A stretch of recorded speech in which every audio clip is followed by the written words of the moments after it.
Assalamualaikum warahmatullahi wabarakatuh. Pertama-tama marilah kita panjatkan puji dan syukur kehadirat Allah Subhanahu wa taala sehingga kita dapat berkumpul di kelas pada pagi hari ini. Tak lupa juga yang saya hormati Bapak dosen pengampu mata kuliah hari ini, yaitu Bapak Muhammad Salman Yusuf MSI, yang mudah-mudahan diberikan kesehatan oleh Allah Subhanahu wa taala. Adapun pada topik hari ini, yaitu kita kelompok 2 akan mempresentasikan tentang Badan Amil Zakat dan Lembaga Amil Zakat. Selanjutnya yaitu izinkan saya untuk memperkenalkan kelompok 2, yaitu yang pertama ada saudara Muhammad Fakhril Umam, dan yang kedua ada saudara Muhammad Firman Kauzi, yang ketiga ada saya sendiri Lutfi Firmansyah, yang keempat ada saudara Andri Kurniawan, yang kelima ada saudari Syahna Khairun Nisa, yang keenam ada saudari Irma Nur Maulida, dan yang terakhir ada saudara Muhammad Asep Saifuddin. Baik, selanjutnya kita langsung ke pembahasan, yaitu yang insya Allah akan disampaikan oleh saudara Muhammad Firman Fauzi. Kepadanya saya persilahkan. Pengertian zakat. Zakat berasal dari bahasa Arab, yaitu zaka yakzu zaka, yang bermakna berkah, tumbuh, baik, bersih, dan bertambah. Zakat adalah bagian tertentu dari harta yang wajib dikeluarkan oleh muslim.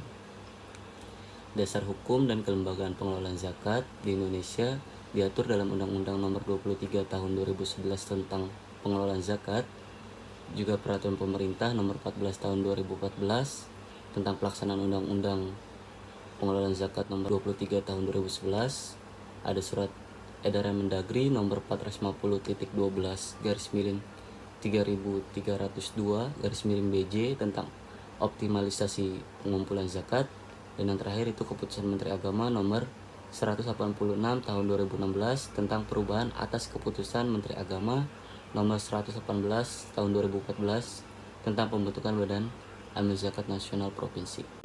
Lanjutnya yaitu akan disampaikan oleh saudara Fakhril Umam. Kepadanya saya persilahkan. Baik, selanjutnya yaitu tentang organisasi lembaga pengelola zakat di Indonesia. Mengenai organisasi lembaga pengelola zakat di Indonesia itu diatur dalam Undang-Undang Nomor 38 Tahun 1999 tentang pengelolaan zakat. Bab 3, Pasal 6, dan Pasal 7 yang menyatakan bahwa lembaga pengelola zakat di Indonesia itu terdiri atas dua kelompok institusi, yaitu yang pertama adalah Badan Amil Zakat Nasional atau disingkat dengan Basnas. Basnas merupakan lembaga pemerintah non-struktural yang mandiri bertanggung jawab kepada Presiden Republik Indonesia yang berwenang melaksanakan tugas pengelolaan zakat secara nasional. Basnas dibentuk dengan keputusan Presiden ataupun disingkat dengan Kepres Republik Indonesia nomor 8 tahun 2001 tanggal 17 Januari 2001. Selanjutnya yaitu akan disampaikan oleh saudari Irma Nur Maulida. Kepadanya saya persilahkan. Baik, untuk selanjutnya yaitu fungsi Basnas. Yang pertama sebagai perencanaan pengelolaan zakat nasional, yang kedua pengumpulan zakat nasional, yang ketiga pendistribusian dan pendayagunaan zakat nasional, yang keempat pelaporan dan pertanggungjawaban pengelolaan zakat nasional, yang kelima pemberian pertimbangan pembentukan Basnas provinsi dan Basnas kabupaten atau kota, yang keenam pemberian pertimbangan pengangkatan unsur pimpinan Basnas provinsi dan Basnas kabupaten atau kota, yang ketujuh pengesahan hak amil dan RKAT Basnas provinsi dan Basnas kabupaten atau kota, dan yang terakhir pemberian rekomendasi izin pembentukan lembaga amil zakat atau LAZ. Yang selanjutnya yaitu tujuan. sebagaimana yang diamanatkan Undang-Undang Nomor 23 Tahun 2011 tentang pengelolaan zakat, bahwa tujuan pengelolaan zakat nasional yang pertama yaitu meningkatkan efektivitas dan efisiensi pelayanan dalam pengelolaan zakat, dan yang kedua meningkatkan manfaat zakat untuk mewujudkan kesejahteraan masyarakat dan penanggulangan kemiskinan. Adapun asas dari zakat itu sendiri, yang pertama syariat Islam, amanah, kemanfaatan, keadilan, kepastian hukum, terintegrasi, dan akuntabilitas. Selanjutnya yaitu akan disampaikan oleh Saudara Andri Kurniawan. Kepadanya saya persilahkan. Karakter bisnis Badan Amil Zakat. Badan Amil Zakat adalah organisasi pengelola zakat yang sepenuhnya dibentuk atas praksa masyarakat dan oleh masyarakat. Kepengurusannya seluruhnya terdiri atas unsur masyarakat. Jadi karakter bisnis dari lembaga amil zakat adalah swadaya dari masyarakat. Sedangkan Badan Amil Zakat adalah lembaga yang dibuat oleh pemerintah. Selanjutnya, layanan Muzaki Basnas. 1. Penghimpunan dana. A. Unit Pengumpul Zakat atau UPZ. B. Kerjasama Program Bina Lingkungan atau CSR. C. Donasi pelanggan atau retail. Yang kedua, layanan pembayaran zakat. A. Pembayaran ZIS melalui konter Basnas. B. Pembayaran ZIS melalui payroll system. C. Pembayaran melalui bank, ATM atau transfer dan banking. D.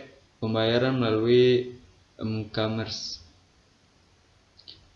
E. Layanan jemput zakat. F. Layan bis zakat atau mobil zakat keliling. Yang ketiga, layanan Muzaki. A.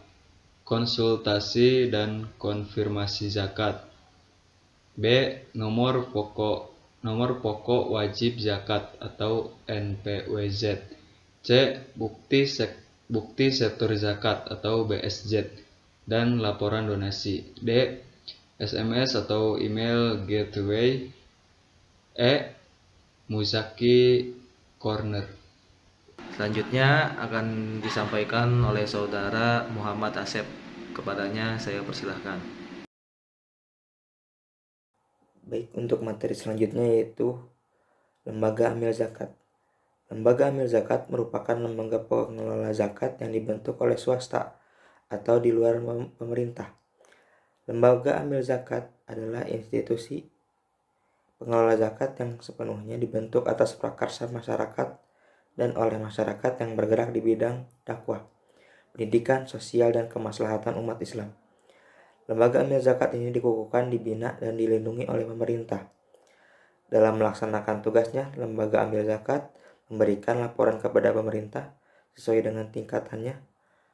Pengukuhan lembaga amil zakat dilakukan oleh pemerintah atas usul lembaga amil zakat yang telah memenuhi persyaratan pengukuhan, dilaksanakan setelah terlebih dahulu dilakukan penelitian persyaratan. Yang ketiga yaitu syarat mendirikan lembaga amil zakat. Adapun syarat-syarat didirikannya lembaga amil zakat atau LAZ adalah sebagai berikut. Yang pertama, berbadan hukum. Yang kedua, memiliki data muzaki dan mustahik. Yang ketiga, memiliki program kerja. Yang terakhir, melampirkan surat pernyataan bersedia diaudit. Selanjutnya yaitu akan disampaikan oleh Saudari Syahna Khairunisa. Kepadanya saya persilahkan. Mekanisme operasional, peran, dan perkembangan LAZ. Mekanisme operasional yang pertama, ada 6 standar operasi dalam pengelolaan zakat oleh lembaga resmi, yaitu pola distribusi, pengusulan mustahik, penetapan bantuan, pengalokasian dana, penyerahan bantuan, dan pembiayaan. Semuanya itu dilakukan berdasarkan syariat Islam. Lalu yang kedua ada peran. Di dalam peran ini dari adanya lembaga-lembaga amil zakat sangat jelas, yaitu dengan menaikkan fungsi peranata keagamaan guna mencapai kesejahteraan dan keadilan sosial dengan mempermudah pengumpulan dan penyaluran zakat itu sendiri. Lalu yang terakhir ada perkembangan.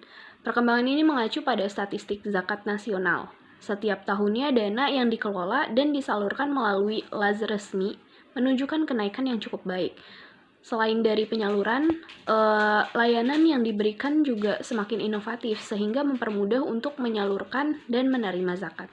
Baik, saya akan membacakan kesimpulan di atas, yaitu zakat merupakan kewajiban agama dan termasuk rukun Islam yang ketiga dan wajib dikeluarkan oleh setiap muslim yang memiliki harta lebih. Di sisi lain, hal itu juga disumbangkan oleh faktor angka kemiskinan dan tingkat pengangguran yang dari hari ke hari semakin naik. Kendala inilah yang membuat dana zakat kurang terkumpul secara maksimal dan penyalurannya pun juga belum sesuai dengan yang diharapkan. Dari kendala tersebut dibutuhkan strategi yang tepat dalam memecahkan masalah yang dihadapi dalam lembaga pengelola zakat. Baik, sekian kami dari kelompok 2, kurang lebihnya mohon maaf. Assalamualaikum warahmatullahi wabarakatuh.